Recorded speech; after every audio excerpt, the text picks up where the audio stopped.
မိပြတဲ့ຢာတီကပွင့်လင်းຢာတီဆိုတာနဲ့မိဟပြတ်တာပဲဒါတွေကတွန်တွဲနေရအောင်ဘာမှပြောင်းလဲလို့မရဘူးလို့မထင်ပါနဲ့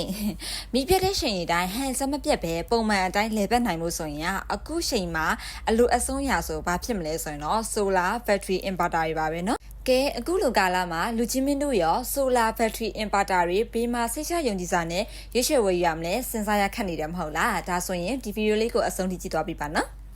မင်းရွှေဒီမှာဆိုရင်အရေးလေးကောင်းတဲ့ဆိုလာကြီးတွေပြီးတော့ဘက်ထရီကြီးတွေအင်ဗာတာတွေကိုပေါ့နော်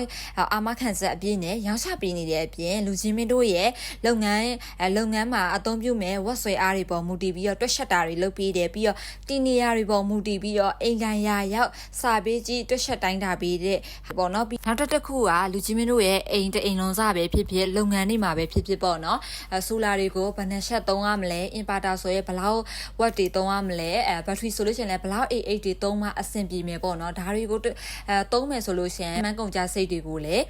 မင်းရွှေတီကနေပြီးတော့အသေးစိတ်တွက်ချက်တဲ့ဝန်ဆောင်မှုတွေလည်းပေးနေရဖြစ်လို့မိတ်ဆွေကဆိုလာဝယ်ဖို့အခုစဉ်းစားနေတယ်ဆိုလို့ရှိရင်တော့ဘာမှမတွေးဘဲနဲ့မင်းရွှေတီကိုအခုပဲအရောက်လှမ်းလာခဲ့လိုက်ပါရှင်